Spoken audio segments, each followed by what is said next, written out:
எல்லாருக்கும் வணக்கம். So okay, Poco X2 இந்த போக்கோ X2 அப்படிங்கிற ஒரு பர்டிகுலர் மாடலில் நமக்கு வந்து டச் வேலை செய்யலை. நம்மளும் வந்து பார்த்திங்க அப்படின்னா ஒரு சில பேசிக் விஷயம்லாம் பண்ணிகிட்டு இருக்கோம். என்ன அப்படின்னா நம்ம வந்து டச் வேலை செய்யலை அப்படின்னா அந்த பேசிக்கான ஸ்டெப்ஸ்லாம் நம்ம எல்லாமே ஃபாலோ பண்ணுவோம். இதையும் தாண்டி டச் வேலை செய்யலைங்க, என்ன பண்ணலாம் அப்படிங்கிறது தான் இந்த வீடியோ. இந்த வீடியோ வந்து ஃபுல்லாக பாருங்கள். ஸோ ஐசி ஒர்க் மகன் எல்லாமே வந்து பார்த்திங்க அப்படின்னா ஹெச்டியாக உங்களுக்கு கவர் பண்ணி கொடுத்துருக்கோம். இதெல்லாம் தாண்டி ஒரே ஒரு விஷயம் தான், என்ன அப்படின்னா இதுக்கு முன்னாடி வந்துட்டு இருந்த மொபைல்ஸ். ஸோ அந்த மொபைல்ஸ்லாம் எடுத்துக்கிட்டோம் அப்படின்னா டச் கனெக்ஷன் வந்து செப்பரேட்டாக வரும். பட் இப்போ வரக்கூடிய மொபைல்ஸ் எடுத்துக்கிட்டிங்க அப்படின்னா அது எல்லாமே வந்து மெர்ஜ் பண்ணி வருது. ஸோ அதனால் வந்து பார்த்திங்க அப்படின்னா இந்த ஃபால்ட் ஃபைண்டிங் அப்படிங்கிற அந்த ஒரு விஷயம் வந்து கொஞ்சமே நமக்கு வந்து சிரமமாக இருக்கும்.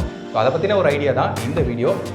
இந்த வீடியோ பார்க்குறதுக்கு முன்னாடி என்ன அப்படின்னா, இப்போ தான் நம்ம சேனலை ஃபஸ்ட் டைம் பார்க்குறீங்க அப்படின்னா ஜிஸ்டா மொபைல் கேர் அப்படிங்கிற சேனலை சப்ஸ்கிரைப் பண்ணுங்கள், கூட வெளிக்கான கிளிக் பண்ணுங்கள். அப்போ தான் நம்ம போகிற வீடியோ ரெகுலராக உங்களுக்கும் அப்டேட் ஆகும். சரி, ஓகே. இப்போ நான் வந்து ஆல்ரெடி பார்த்துட்டு இருக்கேங்க, நான் வந்து படிக்கணும் அப்படின்னு சொல்லி நினச்சிங்க அப்படின்னா ஸ்க்ரீனில் தெரியுற இந்த நம்பருக்கு கான்டாக்ட் பண்ணுங்கள். இதெல்லாம் தாண்டி நம்ம வந்து என்ன பண்ண போகிறோம் அப்படின்னு சொல்லி பார்த்தோம் அப்படின்னா அந்த டெலிகிராம் அஃபிஷியல் சேனல் நம்மளோடது கீழே லிங்க்கில் கொடுத்துருக்கேன். லேட்டஸ்ட் அப்டேட்டு, நெக்ஸ்ட் வீடியோ இதெல்லாம் வந்து பார்த்திங்கன்னா ஒரு சில சின்ன சின்ன போஸ்ட்லாம் வந்து பார்த்திங்க அப்படின்னா அதில் போடுவேன். ஸோ அதையும் கிளிக் பண்ணி நீங்கள் வந்து ஜாயின் பண்ணிக்கோங்க. ஸோ நான் ஒரு சில விஷயம்லாம் பண்ணிட்டுருக்கேன், எனக்கு வந்து டூல்ஸ் தேவைப்படுது, அதெல்லாம் கிடைக்குமா அப்படின்னு சொல்லி கேட்டிங்க அப்படின்னா நம்மளோட அஃபிஷியல் டூல்ஸ் பாயிண்டில் கிடைக்கும். இதையும் நீங்கள் வந்து ஃபாலோ பண்ணிக்கலாம். சரி, வாங்க இன்னைக்கு வீடியோக்குள்ளே போகலாம்.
செஷன் உங்களுக்கு எல்லாருக்கும் பிடிச்சிருக்கும்னு நினைக்கிறேன். இந்த வீடியோ பிடிச்சிருந்தா மறக்காமல் இந்த வீடியோக்கு ஒரு லைக் பண்ணுங்கள். உங்களோட டவுட்ஸ் எல்லாமே கமெண்ட் பாக்ஸில் கமெண்ட் பண்ணுங்கள். இந்த வீடியோ உண்மையிலே ரொம்ப பிடிச்சிருந்தது அப்படின்னா நம்ம ஃபீல்டில் இருக்க எல்லா ஃப்ரெண்ட்ஸுக்கும் ஷேர் பண்ணுங்கள். அவங்களுக்கு ரொம்ப யூஸ்ஃபுல்லாக இருக்கும். அது மட்டும் இல்லாமல் அவங்க எங்கேயாவது படிக்கணும் இன்ஸ்டியூட் ஜாயின் பண்ணணும் அப்படின்னு சொல்லி நிறைய யோசனையில் வந்து இருப்பாங்க. அவங்களுக்கும் பார்த்திங்க அப்படின்னா நம்மளோட டெமோ வீடியோஸ்லாம் காமிச்சிங்க அப்படின்னா பிடிச்சது அப்படின்னா அவங்களும் நமக்கு வந்து பார்த்திங்க அப்படின்னா ட்ரை பண்ணுவாங்க. ஸோ அவங்களுக்கும் ஒரு சில விஷயங்கள் கிடைச்ச மாதிரியும் இருக்கும். ஸோ இந்த வீடியோ மறக்காமல் எல்லாருக்கும் ஷேர் பண்ணுங்கள். இது போல் இன்னொரு வீடியோவில் சந்திக்கிறேன். தேங்க்யூ.